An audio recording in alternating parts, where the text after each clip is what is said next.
Join me this week for our Dharma talks as we continue to study our invisible self and to know thyself, Socrates, Svadhyaya, to get closer to yourself.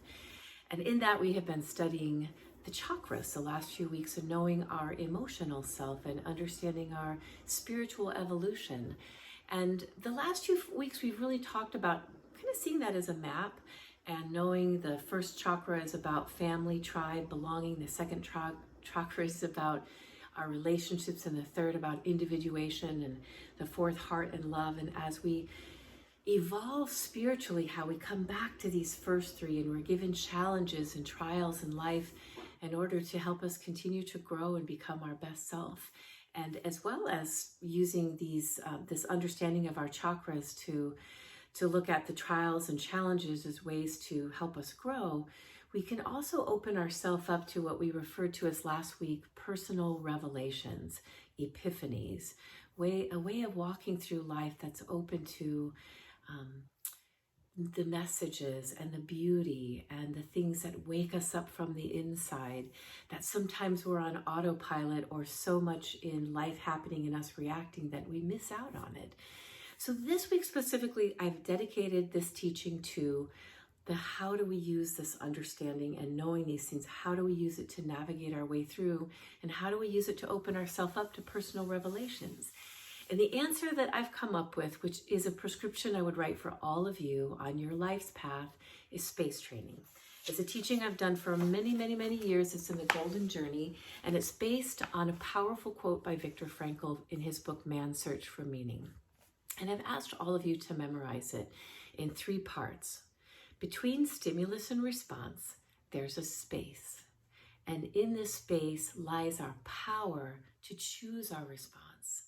And in our response lies our growth and our freedom.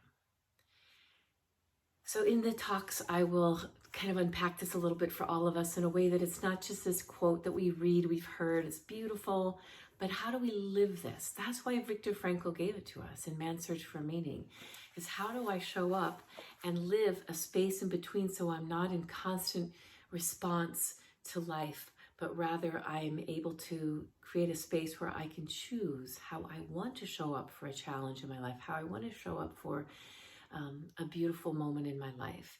And so we use yoga as one of the ways that we create space. It's a moving meditation, and I use a little teaching by Pattabhi Jois, one of my favorites, Why Hurry, which I think in order to really create space in our life, we have to slow down and kind of not do as much multitasking and unplug from a lot of the things that distract us to really hear that inner self and be able to create that space. And so in that, we also look at the Yoga Mala, the introduction that Eddie Stern wrote to the book Yoga Mala that Pattabhi Jois wrote in 1962, and looking at specifically how yoga is a mala where we create this space. And then I ask you at the end, how do we bring this into our life? How do we really bring a practice like yoga and mindfulness and intentional living into how you show up for the precious moments of today? In the example, I just used someone who's a surfer that's a friend of mine, and it was just a typical day going out surfing where he normally would have got really pissed off and angry. But he was thinking of that space in between. He was being more mindful and conscious of his living, and he changed the way he responded, and it changed everything. So join me for this simple teaching that can help you empower your life to growth and more freedom.